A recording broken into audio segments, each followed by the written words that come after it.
It's a sure thing. Change, change. Expect a miracle change.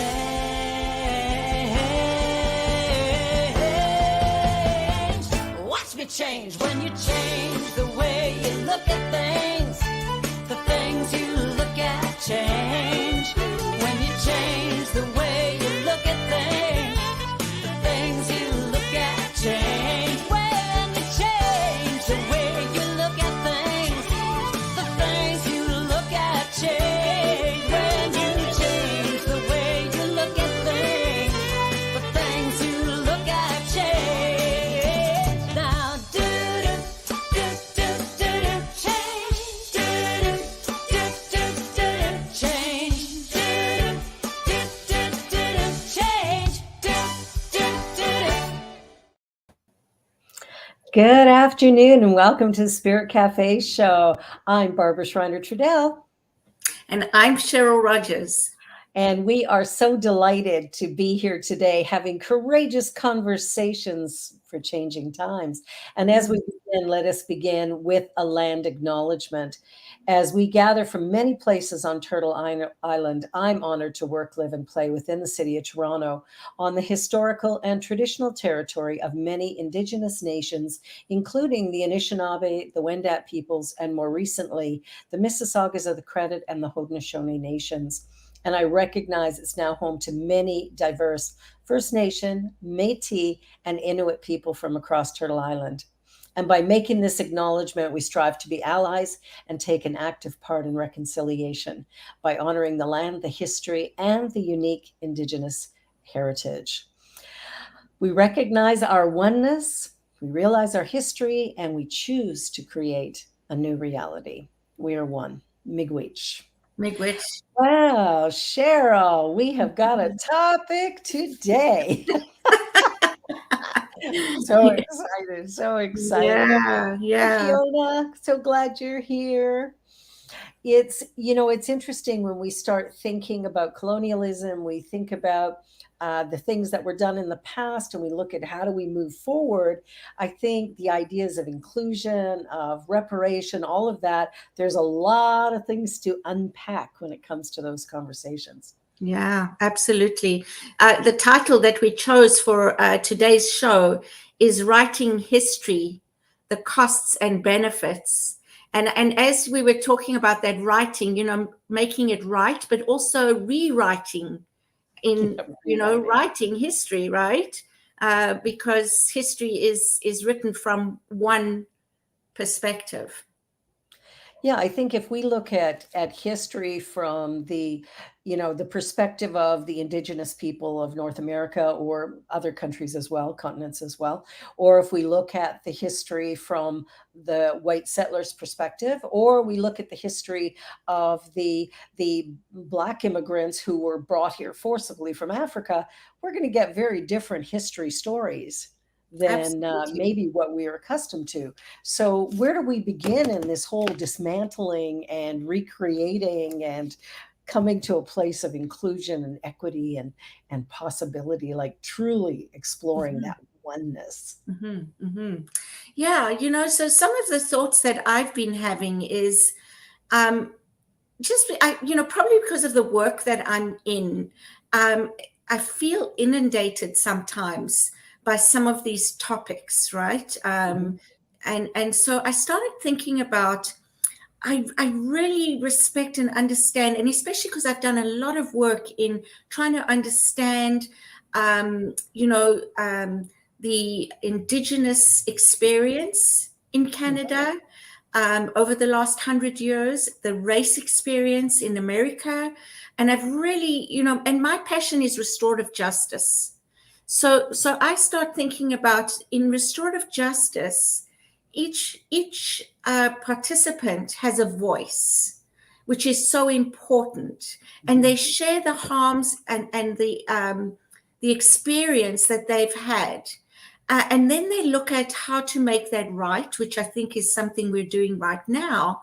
But then it's also about how do we move forward in relationship with each other in the future. And so I start thinking about, I don't know if I've ever heard us talk about that as a community and society. It's the scales, the imbalance, and then trying to correct the balance. When are the scales balanced enough that we walk forward together as one? Well, wouldn't that be beautiful? I'd love to see that happen. And I think, there are things that have to change, and, what the answers are, who knows? I'm part of an organization here in Toronto where we are working to dismantle colonialism, because we're looking at how that's been created to really perpetuate the idea of separation. And so we're looking at how do we build community. So we are actively working on discovering ways of including each other, of really honoring and respecting one another. And I think that's part of the journey, at least for me, that as I look at my brothers and sisters on the planet, or my family, excuse me, my family on the planet, I want to make sure that every family member is part of the process and part of the journey, and that we are walking together hand in hand. That to me is a world that works for the highest and best good of all concerned. And how we get there is going to cause, there's going to be some ripples and there's going to be some discomfort, because as we balance the scales, some of us are going to have to give up some things in order to share. There's that idea of sharing. I was taught that as a young person, you got to share. But I'm not so sure that we're all that great with it sometimes. I don't know. What are your thoughts?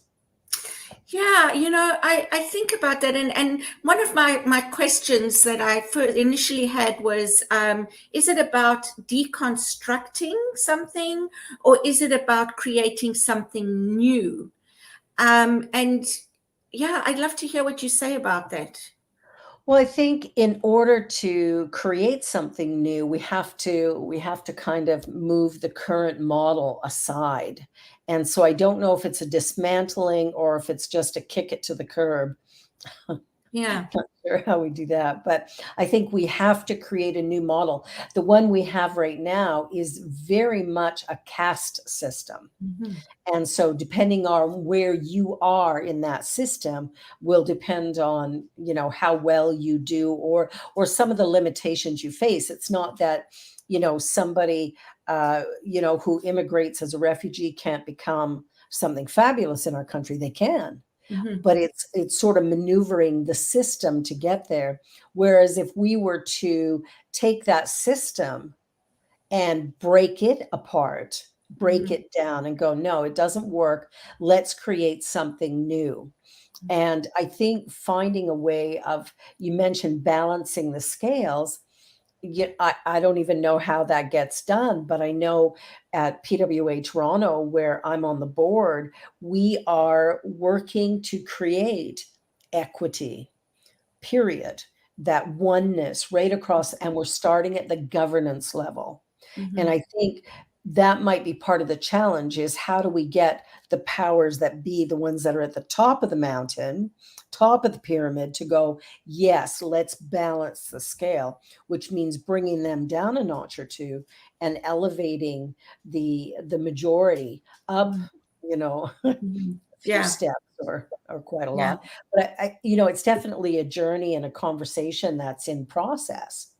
So, yeah. Well, it's interesting because there's a lot of training going on here in Canada. I don't know about elsewhere, but I think in Canada and the States, there's a lot of training about, inclusiveness, diversity, and equity. And it's this training that's going on, which is something, because it's a way of educating. However, it doesn't implement anything. It's coming from the head. So we have to move from the head to the heart and live the truth we know as we unfold it. So we've got to move from that education to the implementation. And Exactly. that's what we're doing at PWA. Yeah. Yeah. We're actively putting, the boots to the mat, going, what do we do in order to make this change? Because realistically, there's a whole lot of talk going on. You're right. There's a Mhm. whole lot of reading and research. Terrific. Okay, we know there's a problem. Now let's begin to, uh, put rubber to the road Yeah. and see what we can do to change that, so that we're actually doing something rather than just talking about it. Right. And I think, we've only just begun. It's a big project that we've started. But even in what we're doing, like getting, board members more involved with the community members, let's get out of the castle here and let's come down into the fields and do some real one-on-one work with each other. Mhm. And I think that's when we come to, uh, learn how to treat people respectfully, how to honor and acknowledge. Uh, and man, we got some work to do. A I lot of think work. one of the great inequities is, we've got all of the race relations, but we've also got economic relations. Absolutely. And, I look at the homeless population here in Toronto, and really that, to me, that in of itself is a crime. And it's not And it just in doesn't need Toronto, to be. it's become exponential in so many places. I love what Fiona says, educational reform is fundamental to all psycho-socio-economic evolution. And absolutely that's key, right? And I just want to say, with the greatest respect, there are many organizations that are doing what your organization is doing, Barbara. So I'm not saying that it's not happening. I believe it really is happening. Mhm. I just haven't heard anybody talking about, what I'm asking, the question of when do we become one and how do we do that? And so we're doing it. Are we Yeah. doing it with that awareness of the ultimate intention and goal? Well, and I think a lot of organizations are not. Hmm. I think there's still a lot of, this going on, but not so much of, actual putting in place a strategy, a plan, that actual steps that. And I think one of the reasons is trying to figure out, again, cost and benefit. I Hmm. mean, I can guess what the benefit is. I mean, if we create a place where people are considered people, regardless of skin color and language and their economic status and their educational status and their, the color of their skin or where they're born or raised, whatever, all of these ways we separate. If we can begin to remove those separations, where we look at one another from a heart space of I am you and you are me, I think that begins to change the game. But we have to get people to do that. And there's a cost, Yeah. right? Because, when you take a look at the way the hierarchy works, right now, the white male is top of the heap.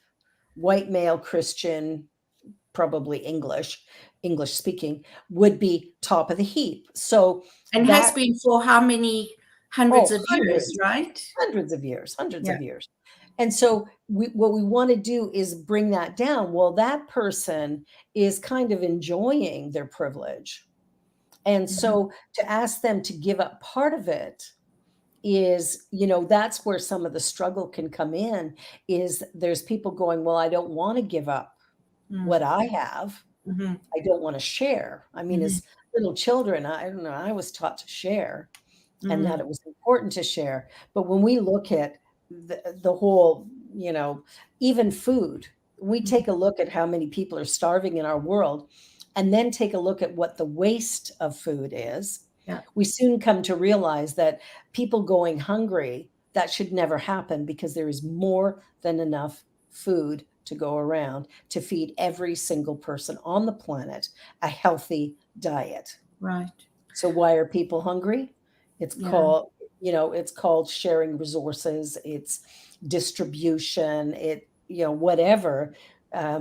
Yeah, Right now it's greed and it's them and us, right? greed, it comes right down to fear, Yeah, right? absolutely. If I give something to you, then I have to lose something. Yeah. And you know what? We do have to lose something, and that's okay because Yeah. we're going to gain way more. Yeah, You know? and as you were saying that, as you were talking about, putting feet to the ground, it made me think about, that there are many organizations doing that, and they are putting feet to the ground. And there are some that I believe, and it's just my opinion, are doing it to be politically correct, right? Well, you got to start somewhere. I suppose so. Yeah, I suppose so.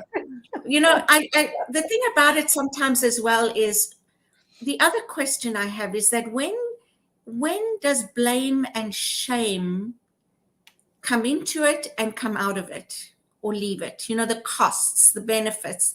I mean, I think the benefits speak for themselves, but Yep, what they are do. those costs? Well, the cost is that, for me, I might have to do something different or experience life a little bit differently. Not that that's a good thing or a bad thing. It just is what it is. But I think too that the blame and shame thing, I mean, when it comes to shame, that's our individual journey. We need to give that up. What's done is done, cannot be changed. Time to forgive, let it go, and move forward. Forgiving ourselves for mistakes that were made or mistakes that our ancestors made is a natural step forward. We got to let go of what's happened and go, now what? Now I look around Canada and I know it's the same in the US and maybe in other countries, but we have Indigenous communities that do not have water to drink. Mhm. And we are a very wealthy country. We're a very prosperous country. That is inexcusable. Yeah. There's no reason for that. And I think sometimes we've blamed them. Well, look at, they're drinking too much, or they're doing drugs, or they're not working, or that we set up a system that destroyed their dignity. Set them up for failure. We set them up to fail. And now that they're failing, we blame them for Mhm. their failure rather than going, whoa, wait a minute. We set the stage Mhm. and here's the result. So now what do? Let's reset the stage. Right. And the way we do that is to offer support in every way possible to begin to work that healing process. Not in the sense of, I'm to blame for this, so I have to fix it. No, it's a case of here's something that is not working, but there are things that could help to make it work. And that's, ensuring that the basic life is covered: Mhm. water, food, shelter. Yeah. When people have their basic needs met, then they can aspire. It's like if you go to Maslow's hierarchy, right? It's like that very base level. If Mhm. that isn't met, Mhm. nothing else can happen. Right. There's no way that success is going to occur. There's no way to really come up. We've got to cover the basics. And that's been left. And I think the government of Canada, the government of the US, I think we need to take a look at that, how we distribute the resources that we have, Mhm. and making sure that we start to correct some of the Yeah. mistakes we made in the past and rewrite history. Yeah. Because the way history is written, the history books I read in school were all from the white perspective. Well, that's And the that, key, right? Is rewriting history. And it makes me think of, I've actually got the book right here. I don't know if anybody knows this book. Seven Blind Mice. oh, I don't know that one. So as we're talking about this, it makes me think about this. It's a children's book, but it's the different, the mice are trying to describe. So one day, seven blind mice were surprised to find a strange something by their pond. What is it? They cried, and they all ran home. On Monday, Red Mouse went to first to find out. It's a pillar, he said. No one believed him. On Tuesday, Green Mouse set out. He was the second to go. It's a snake, he said. No, said Yellow Mouse on Wednesday. It's a spear. He was the third in turn. The fourth was Purple Mouse. He went on Thursday. It's a great cliff, he said. Orange Mouse went on Friday, the fifth to go. It's a fan, he cried. I felt it move. The sixth to go was the Blue Mouse. He went on Saturday and he said, it's nothing but a rope. But the others didn't agree. They began to argue. A snake, a rope, a fan, a cliff. Until on Sunday, White Mouse, the seventh mouse, went to the pond. When she came upon the something, she ran up one side and she ran down the other. She ran across the top and from end to end. Ah, said White Mouse, now I see. The something is as sturdy as a pillar, supple as a snake, wide as a cliff, breezy as a fan, stringy as a rope, but altogether the something is an elephant. And when the other mice ran up one side and down the other, across the something from end to end, they agreed. Now they saw too. The mouse moral, knowing in part may make a fine tale, but wisdom comes from seeing the whole. Oh, that's fabulous. Isn't it?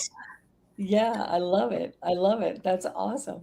Because that's the thing, is looking at it from all the different angles, Mhm. so the reading that we do, the courses that we take, the conversations we have with each other, all of these things help us to begin to see the entire picture, which then gives us an opportunity to really discern next steps and Mhm. how we do that.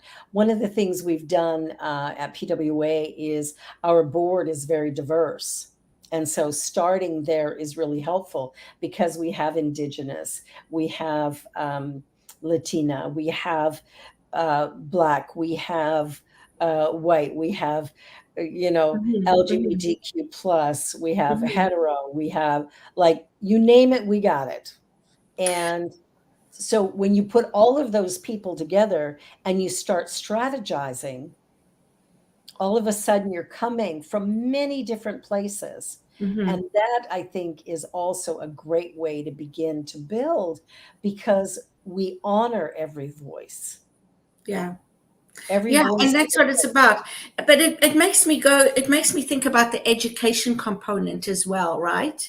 And Mhm. and perhaps rewriting history in a number of ways, saying this is how this culture saw it, this is how this culture experienced it, or whatever, right? And there's no right or wrong. This is what happened. This is history. Instead of showing one side only, Yeah, and one perspective, how do we show everything all of them. and to learn to understand the Yeah. whole picture, right? So that we can move forward in a way with respect and dignity and compassion and all those things, but still be able to walk beside each other, not one in front and one behind. Yeah, exactly. Well, I noticed even like some of the changes we've done in our organization is even with our food bank.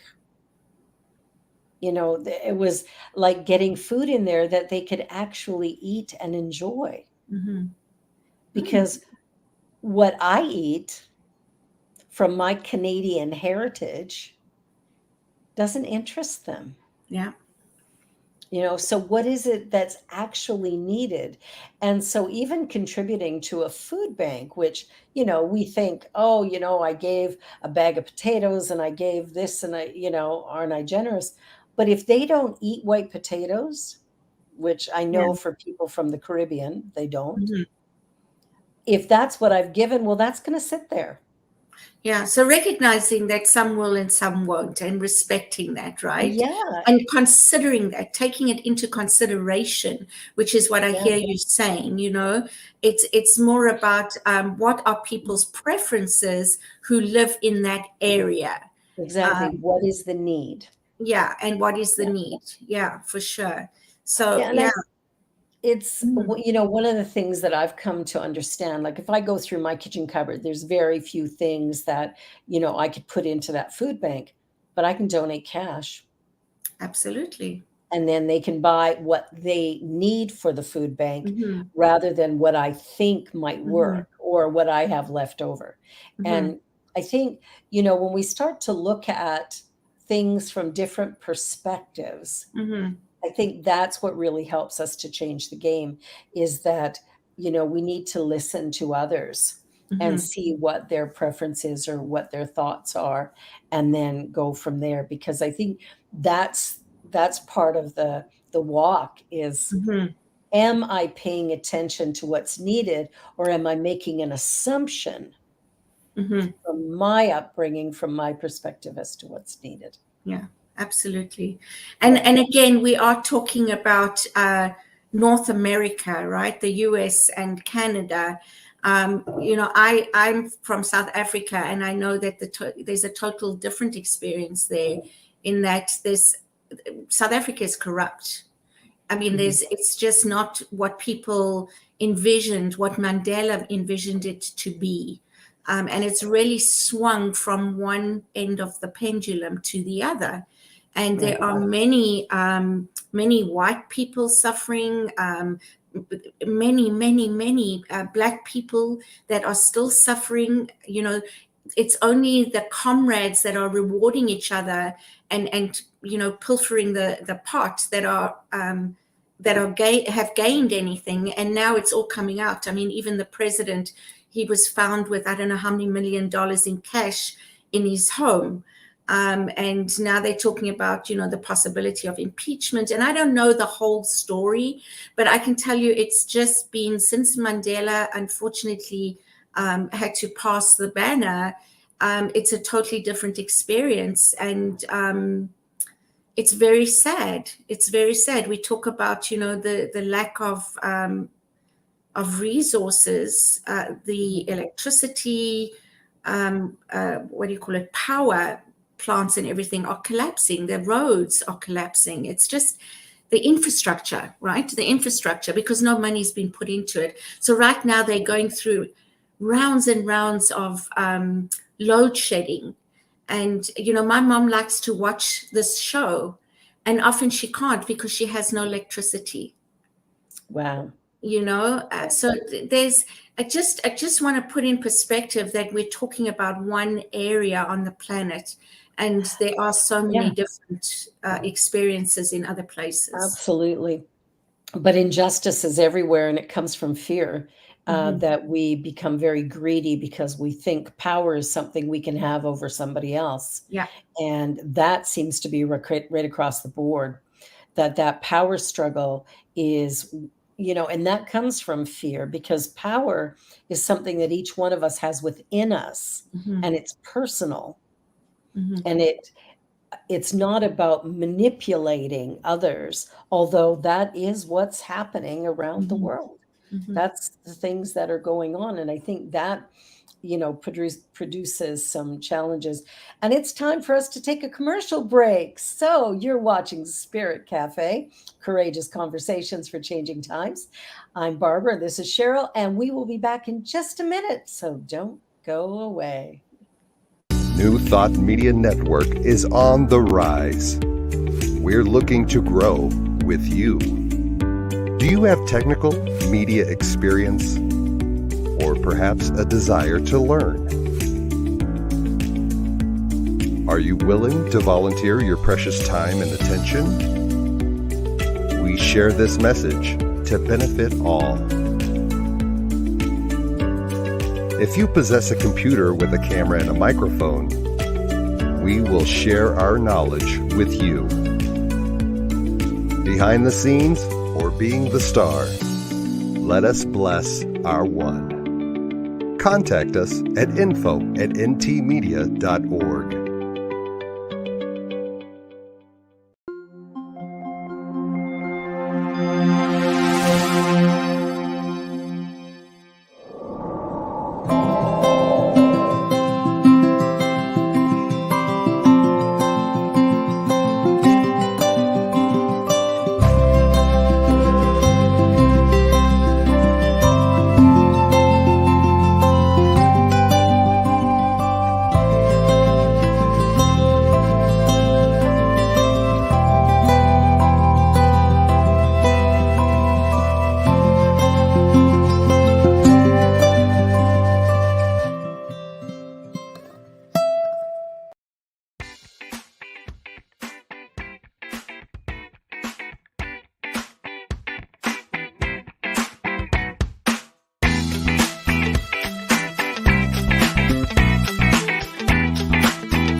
And we're back. So, Cheryl, what do you think kind of next steps? What are practical steps that you think we could be taking to actually begin to integrate into that place of balance and oneness? Before I go there, in the break, I've got a mind that just sort of spins, right?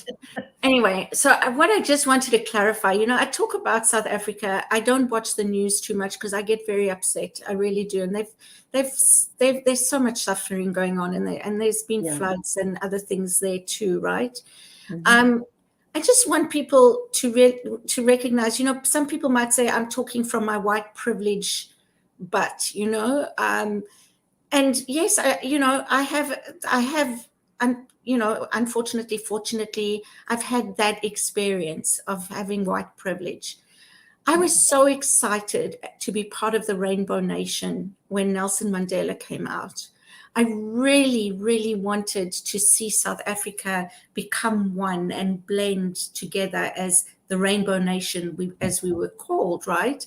And everybody looks to South Africa, the Truth and Reconciliation process. And I mean, what a wonderful, wonderful man Archbishop Desmond, the late Archbishop Desmond Tutu was.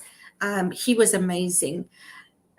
And when my husband wanted to immigrate, I didn't want to. I didn't want to leave. I didn't want to believe that this country would go the same way as Zimbabwe, which is what everybody was saying. And I really didn't until he sent me to Canada. And I realized the stress we were living under, behind high walls, barbed wire, electric fencing, armed response, paying for armed response companies. We basically were prisoners in our own home. We have bars on our windows and doors. People really have no idea unless you experience it. You don't, it's like trying to explain being pregnant.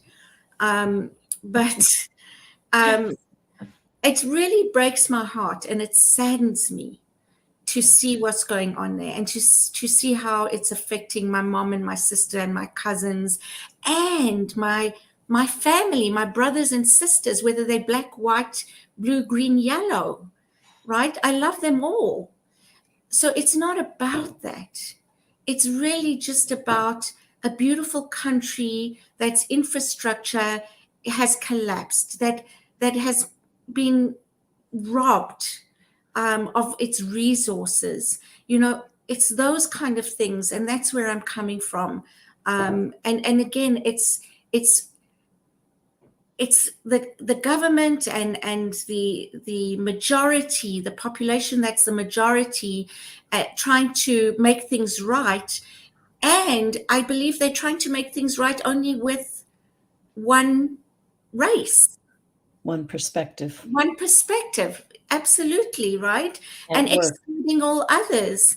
My mom said to me, and again, I'm just taking this, I don't have the knowledge yet to speak too deeply, but if the president is impeached or ousted, there's a party called the EFF, and it's just slipped my mind what that is.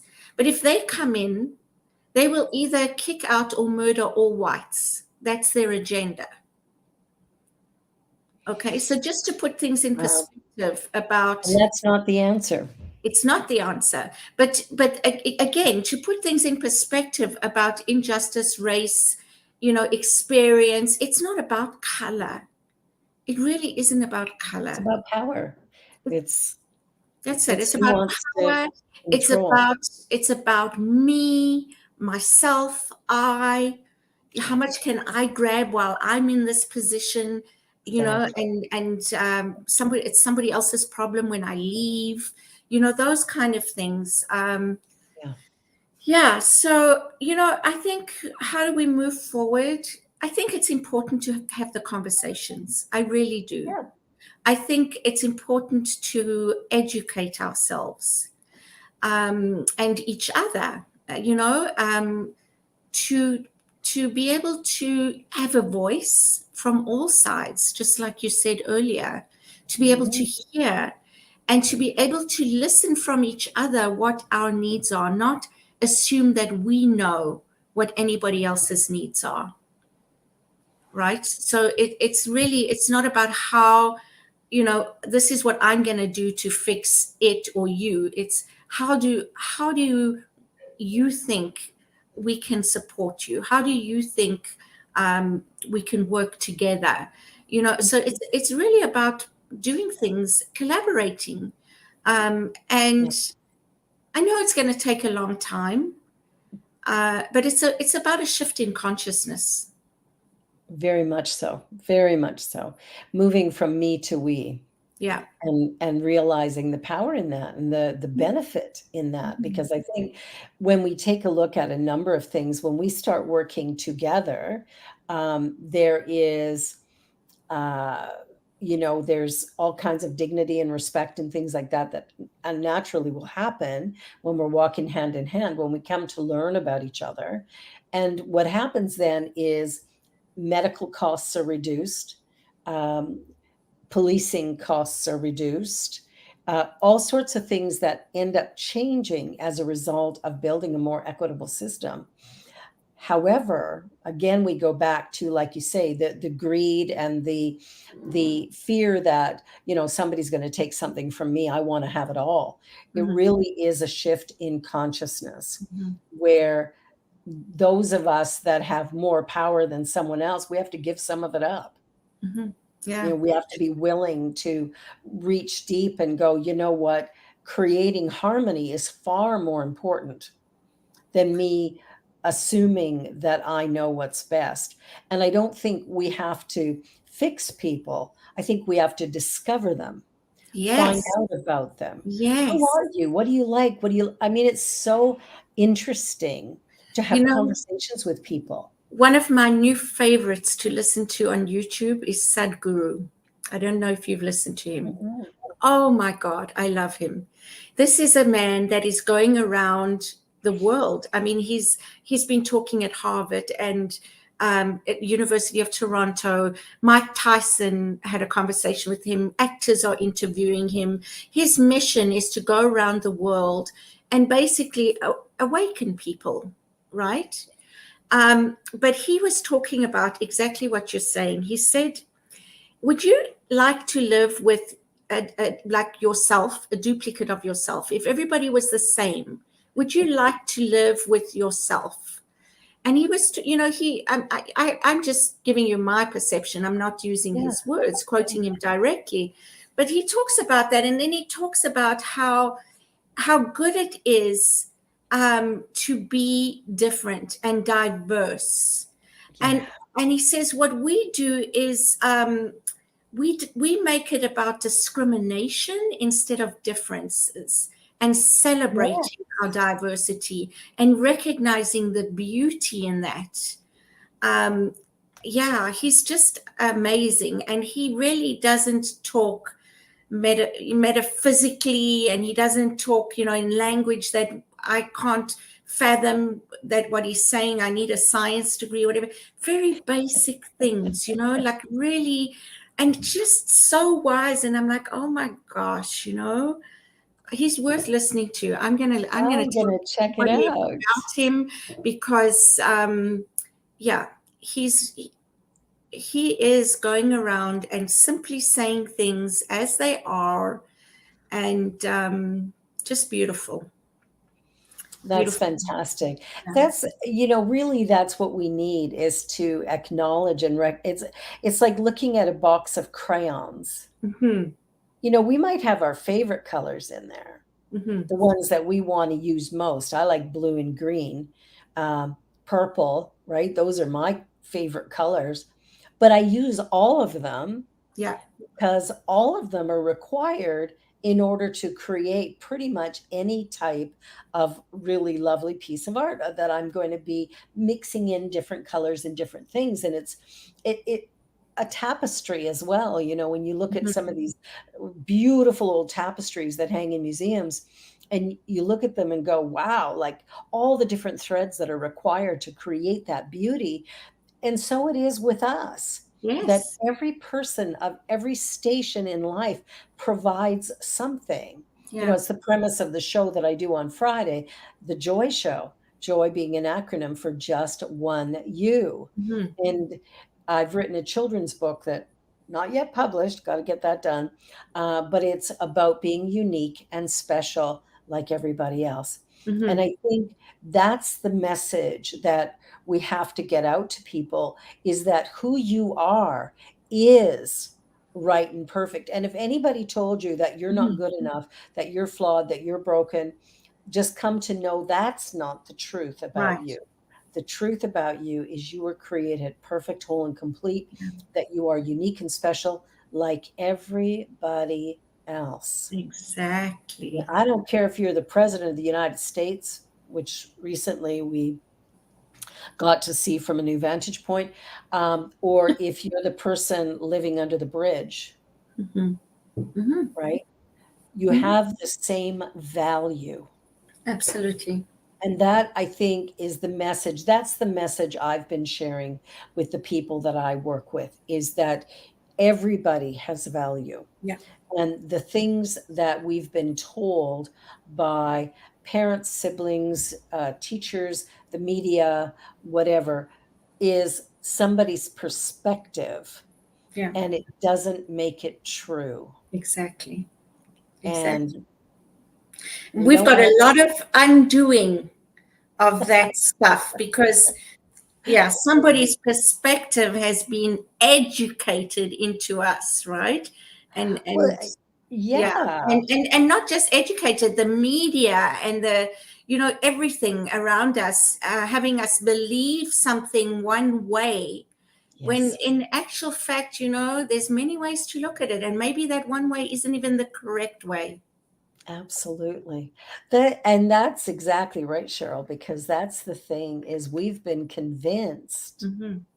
of something, and we have a belief system operating underneath. We don't even know half of what we believe, Yeah. but our life is reflecting it. Yeah. And so if we can come back to first cause, there's one power in the universe and it's present right here, and live from that idea, and acknowledging that every single person, all 8 billion people, are an individualized expression of that one eternal presence. What happens is we start to see. I participated last week into an interfaith service regarding World AIDS Day. And what was fascinating about it is we had a Hindu and a Muslim, and we had myself, and we had Indigenous peoples. And the message that everyone presented was a message of, we are one. Mm-hmm. And I thought, here we came from all these different backgrounds, but as spiritual leaders, every single one said exactly the same thing. Isn't that in interesting? their voice. Isn't that interesting? That different religions, different spiritual centers, saying that the same thing, and yet living it separately. Well, that's the thing, right? But when I can see this group come together in oneness, that means there is a few of us who are Yes, practicing. yes. And of course, in order to shift the collective consciousness, doesn't require everybody to be in agreement. It requires a percentage of the overall mass Mhm. to all of a sudden come to a new understanding, which then creates a quantum shift. And Yeah. that's what we're seeking. We're And that's the seeking to beauty of do. the interfaith events, interfaith councils, interfaith. There's a lot Yeah. of that going on, and it has been for a long time. And I Mhm. think hopefully it becomes more visible, so that Yeah. more people will go to these events. I know that the Parliament of World Religions is taking place next year, I believe, in Chicago, and that's Chicago. another place. Like, oh my goodness, I went to one many years ago. There was something in Kitchener, but I believe it's just got bigger and bigger, and it's just quite an experience to go to. I went to the one here in Toronto in 2018, and it was remarkable. It was Mhm. remarkable. The collaboration, the cooperation, and the thousands and thousands of people who attended and participated. It really was quite a fabulous experience to be in that group, to play, to laugh, and we were really crammed in. Mhm. Uh, the convention center that we were meeting in is huge, but man, we used it up. Mhm. It was really wonderful to listen to ideas of healing the planet, when it comes to climate change and such, working together to end poverty and homelessness, and from all different countries, all different walks of life, all different faiths, and coming together and sharing, collaborating, and cooperating together to create some ideas that might help us to begin to make systemic change that would be lasting.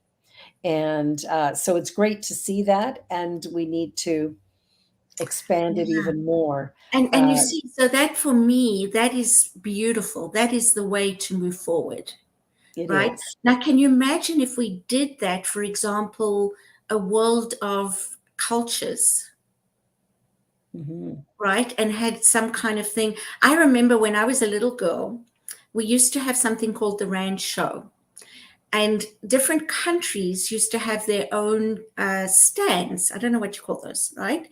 And you could go into each stand and you could see that what they wore, and their all their Yeah. indigenous clothing, and uh, items that of meaning, and the food they eat, and all that kind of thing, Yep. which was so beautiful. I used to love that. They used to have a theme park and other things as well, but that was beautiful. And then somehow that started dropping away, and it all became a big consumerism show, right? Yeah. That idea of consumerism, Yeah, uh, I think that we gotta take a look at that model and absolutely. realize it doesn't work. No. We are a world of consumers. Well, Mhm. North America for sure. I don't know about the rest of the world, but the amount of stuff we buy and use and throw Mhm. away, Mhm. it's ridiculous. And I'm grateful to see more and more of reusing things. Here in Toronto, everything is recycled and composted, and Mhm. so, I mean, that helps, but to stop using plastics, to stop, doing things that are harming our planet Mhm. and harming our health. The fast food Mhm. places that are out there and the things they're offering, there's so much And we that don't need so much stuff. We don't. You know, we really don't. And it's just the marketing and the, you know, that somebody was telling me that in some organization, the marketing department gets more money than any other department. Okay. Yes. Because that's how they literally make us want something or buy something. Yeah. You know, that it's just, yeah. So we got to reconsider that whole thing, because That's, yeah, changing the messaging. I remember I worked in advertising for years, and there was a study done where they were going to do a focus group for a certain product. And so they picked, a dozen people up at the hotel and drove them to the place where the focus would take place. On the way, the drive was very strategic. Billboards, messaging on the radio that was piped into the vehicle, all of these things were targeted to this one product.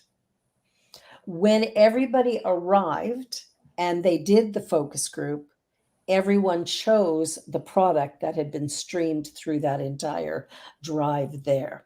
Completely unconscious. People didn't notice what they were hearing. They didn't notice the billboard or the sign on the side of the bus.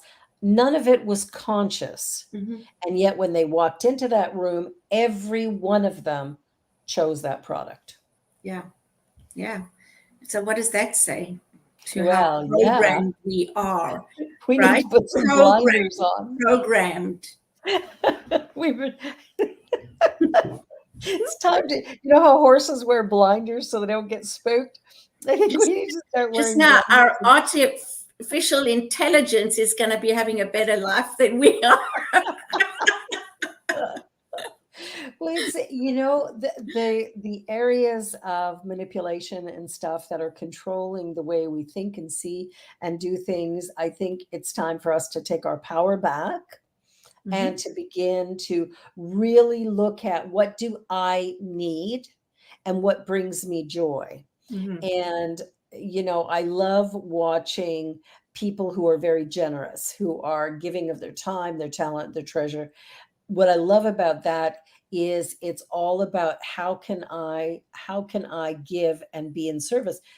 Whenever I do something like that, I feel happier. When I go and buy, I buy stuff and it's like, okay, I bought stuff.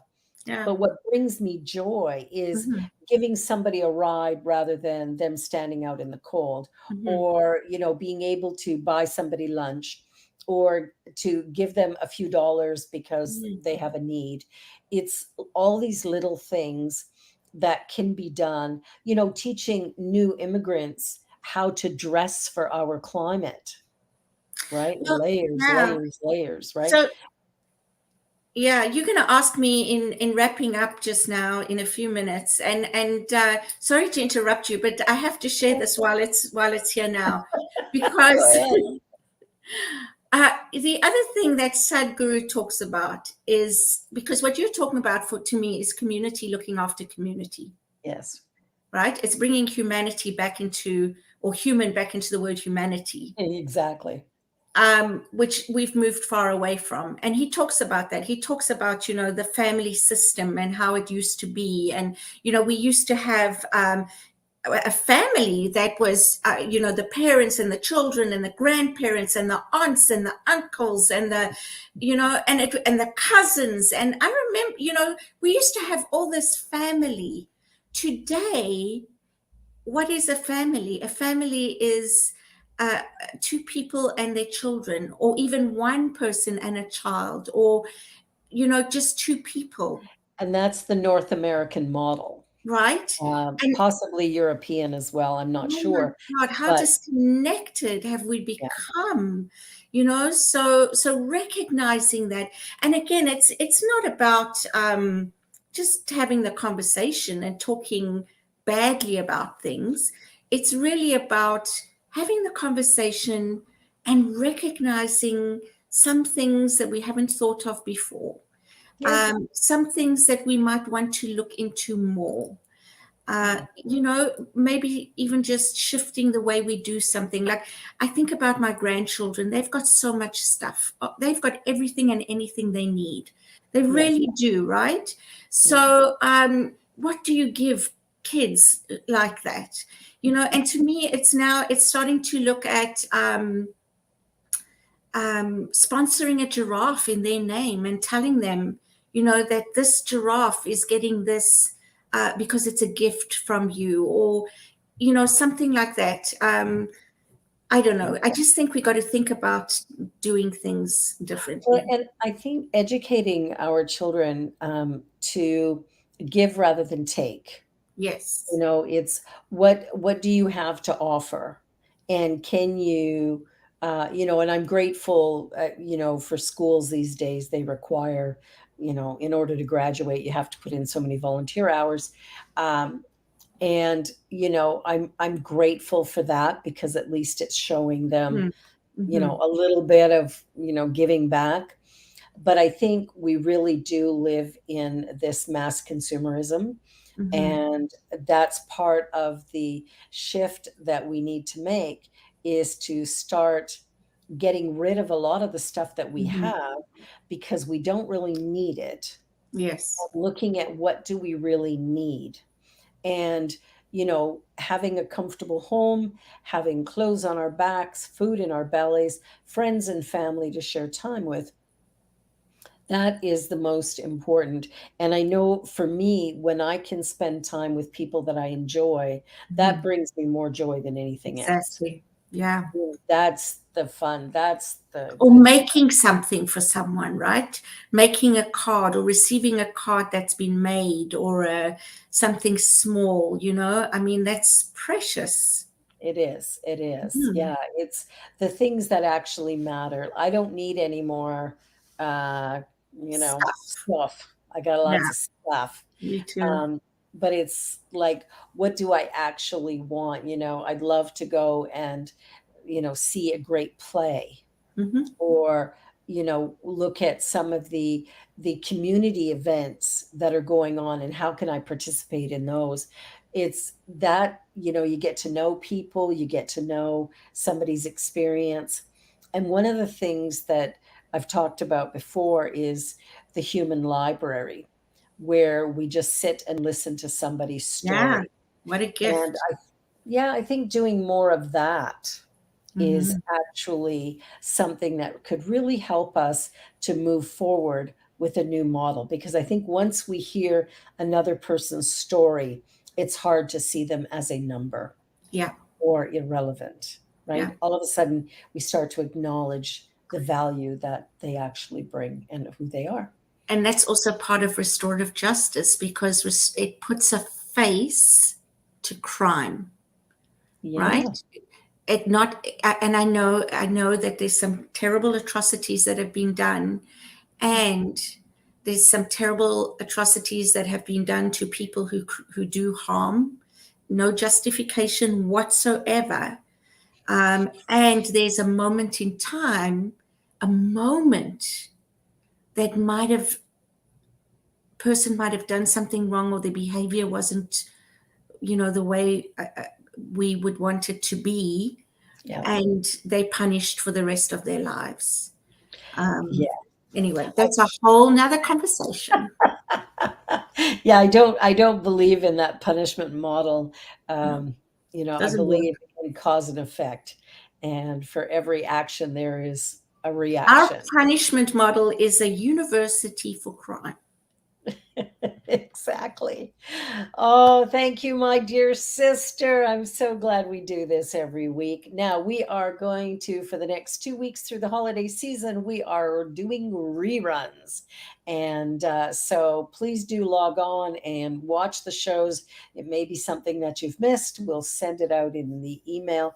And if you haven't signed up for our newsletter, do that. And thank you for listening to my rambles and Rev B's wisdom. Well, I don't know. I got some rambles. I think we both can ramble, but it's all good. It's but you know what? Our rambling is exactly what this show is about. I love it. I'm Yeah. grateful to be able to do this. I'm grateful for New Thought Media Network for the platform, and I'm so grateful for you and for Deja behind the scenes, and of course for everybody who watches. Everybody who watches. Yeah. Subscribe, share, and we'll see you again next time. Happy holidays, everybody. Happy holidays. Bye.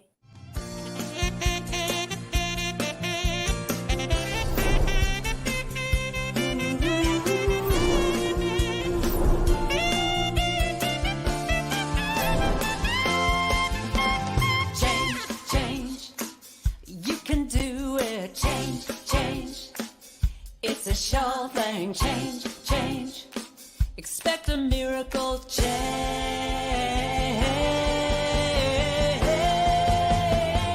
Watch me change when you change the way you look at things. On behalf of everyone at New Thought Media Network, thank you for being a member of our virtual family. Your financial contributions help share the New Thought message with people from around the world. Please visit and contribute at www.ntmedia.org/donate. New Thought Media Network, come be you. And please like, share, and subscribe. Until next time, peace and blessings.